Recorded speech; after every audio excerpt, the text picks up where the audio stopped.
안녕하세요. 매일 새로운 사연을 전하는 읽어주는 사연 라디오입니다. 구독과 좋아요, 많은 공유 부탁드립니다. 오늘의 사연 시작하겠습니다. 안녕하세요. 작년에 파혼한 30대 여자입니다. 아무에게도 못했던 이야기를 오늘은 여기에 털어놓고 싶어서 이렇게 글을 적습니다. 저는 그때 중소기업 회계팀에서 근무하고 있었습니다. 연봉은 4천 정도로 적지 않고 회사의 복지도 좋아서 만족하고 다니고 있었어요. 그러다 거래처 직원인 약혼남을 만나게 되었습니다. 저보다 7살 많았던 그는 나중에 말하길 저한테 첫눈에 반했었다고 하더라고요. 남자의 적극적인 구애에 못 이겨 연애를 하게 되었습니다. 연애를 하는 동안 남자는 저에게 정말로 지극정성이었습니다. 야근으로 제가 퇴근이 늦어질 때는 제 자취방에 먼저 가서 청소도 싹 해놓고 음식도 해놓는 그런 사람이었어요. 남자는 이미 결혼 정년기가 지났을 때라서 하루빨리 결혼하고 싶다고 하더라고요. 아이도 셋 정도 낳고 싶다고요. 그런 이유로 연애한 지 6개월이 지났을 무렵 본격적으로 결혼 이야기가 오가기 시작했어요. 남자의 부모님은 두 분 다 남자가 고등학생일 때 돌아가셨어요. 그래서 위로 있는 누나 셋이 남자를 엄청 챙겼다고 하더라고요. 그 이야기를 들었을 때는 사실 힘들었겠다라는 생각뿐이었어요. 하지만 친한 친구들에게 이 이야기를 하니 신우가 셋이나 된다며 어떡하냐고 걱정하더라고요. 저도 여기저기서 고부 갈등, 신우와의 갈등을 많이 듣고 읽었기 때문에 불안한 생각이 들긴 했어요. 막연히 인터넷 세상의 이야기라고 생각했건 것들이 저에게도 그런 일이 일어날 거라고 생각해 본 적은 한 번도 없었거든요. 그런데 그게 저한테 실제로 일어나게 되었네요. 나중에 들은 바로는 한 번도 여자에 관심을 보이지 않던 막내가 갑자기 결혼을 하겠다고 해서 가족들이 엄청 놀랐었다고 해요. 하지만 제 기억에서 그 사람들이 보인 관심은 좋은 것과는 거리가 멀었습니다. 처음 인사를 드리러 간 날이었어요. 자매들이 모여 앉아서 TV를 보고 있더라고요. 제가 안녕하세요 라고 인사를 했지만 아무도 들은 척 해주지 않았어요. 다 같이 모여 앉아서 TV를 보며 깔깔대고 있을 뿐이었고요.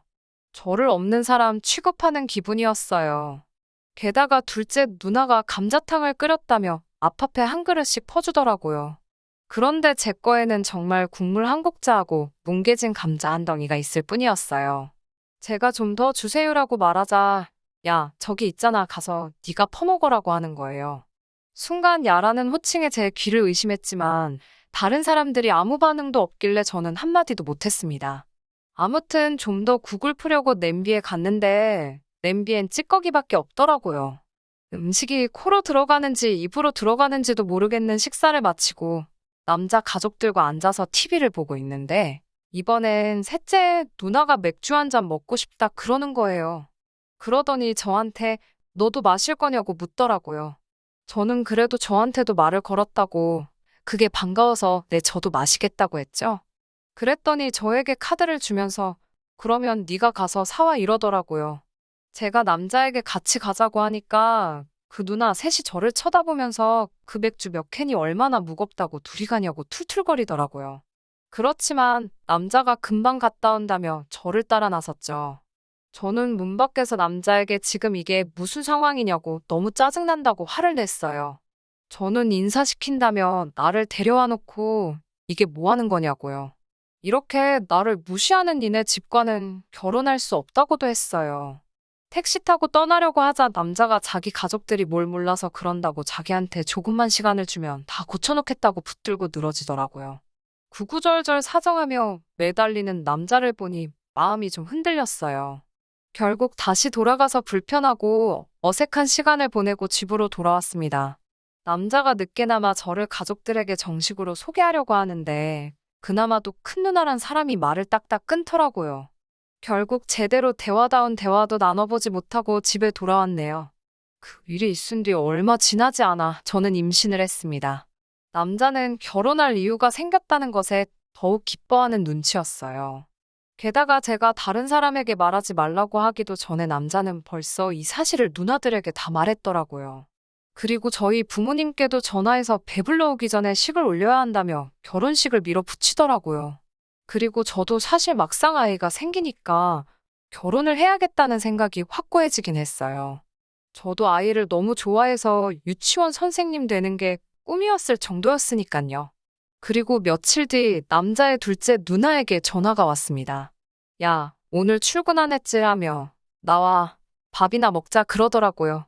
그렇게 만난 식당에서 둘째 누나가 대뜸 저에게 야, 너가 우리 동생한테 가족 모임 못 나가게 했냐고 따지더라고요. 제가 왜 모임을 못 나가게 하겠냐고 역으로 물으니 아무튼 여우짓 하지 말라고 다 걸리게 되어 있다며 이번엔 경고로 끝나지만 다음엔 진짜 혼난다고 그러더라고요.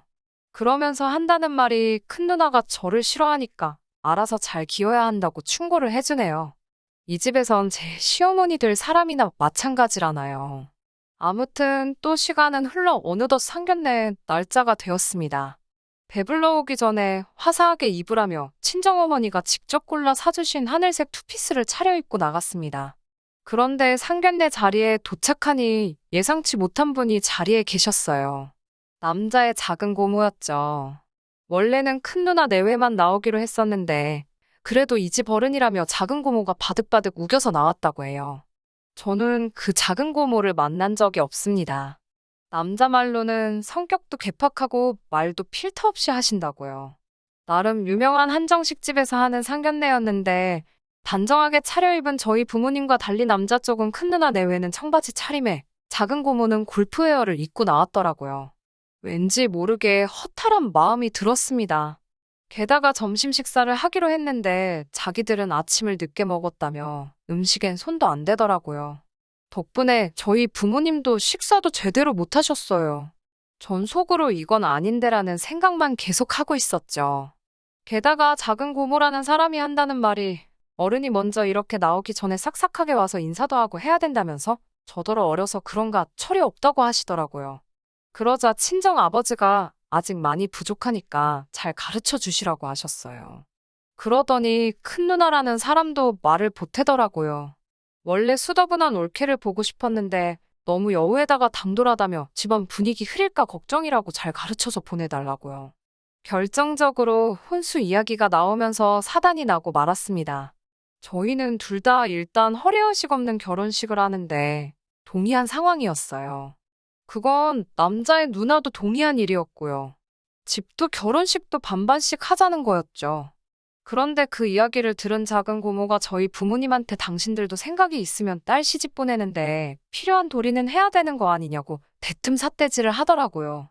저희 부모님한테 막말을 쏟아내는 남자 쪽 가족들을 보고 있으니 너무 머리도 아프고 속도 안 좋았는데 결정적으로 작은 고모라는 사람이 저희 부모님을 모욕하는 모습을 보고 나니 순간 쓰러질 것 같았어요. 그리고 곧 이어 다리 사이에서 뜨뜻한 느낌이 느껴졌어요. 테이블 아래로 내려다보니 피가 흐르고 있더라고요. 나중에 들으니 놀란 저희 부모님이 119를 부르고 아버지가 저를 1층까지 업고 내려가셨다고 해요. 병원에 도착해서 소변줄 꽂고 검사하고 했지만 결국 그날 새벽에 유산했습니다. 담당 의사 선생님 말씀으론 산모가 스트레스를 많이 받은 것 같다고 하셨대요. 병원 유gin실에 누워 하염없이 울고 있는데 남자랑 그 고모라는 사람이 찾아왔더군요. 큰 누나 내외도 왔고요. 그 점자는 저희 아버지는 남자를 보자마자 멱살을 잡아 끌고 병실 밖으로 나갔습니다. 그 와중에 고모라는 사람은 저한테 보기에도 비리비리해서 불안하더니 결국 이렇게 됐다고 그래요. 그러면서 이참에 저를 옆에 끼고 잘 가르치라고 저희 어머니한테 훈수를 두더라고요. 순간 그 순한 저희 어머니가 그 고모 머리채를 잡아챘습니다. 너 죽고 나 죽자며 그 여자 머리를 미친 듯이 흔들더라고요. 그 모습을 본 큰 누나 내외는 슬금슬금 뒷걸음질 치다가 도망갔고요. 그렇게 그 남자와 저는 파혼하게 되었네요. 그 남자는 지금도 종종 미안하다고 연락이 옵니다. 기회만 준다면 다시 시작하고 싶다는 헛소리도 잊지 않고 해요. 그리고 저는 이 이야기를 원래 제 친구에게만 털어놓았었는데 어떻게 그 남자 회사까지 소문이 흘러들어갔나 보더라고요. 결국 사람들의 따가운 시선을 못 이겨 남자는 회사를 관뒀고 여전히 구직 중이라고 합니다. 그 사건 이후로 3개월 동안 저는 잘 먹고 몸 추스리고 부모님과 모처럼 좋은 시간을 보낼 수 있었습니다. 그리고 얼마 전 더 좋은 회사에 스카우트되어 이직도 성공했어요. 언젠가 또 좋은 인연이 나타난다면 결혼할 수도 있겠지만 당분간은 부모님과 더 행복하고 건강하게 살려고 합니다. 긴 이야기 들어주셔서 감사합니다. 오늘의 사연은 여기까지입니다. 구독과 좋아요, 알람 설정해주시면 앞으로 더 좋은 사연으로 찾아오겠습니다. 감사합니다.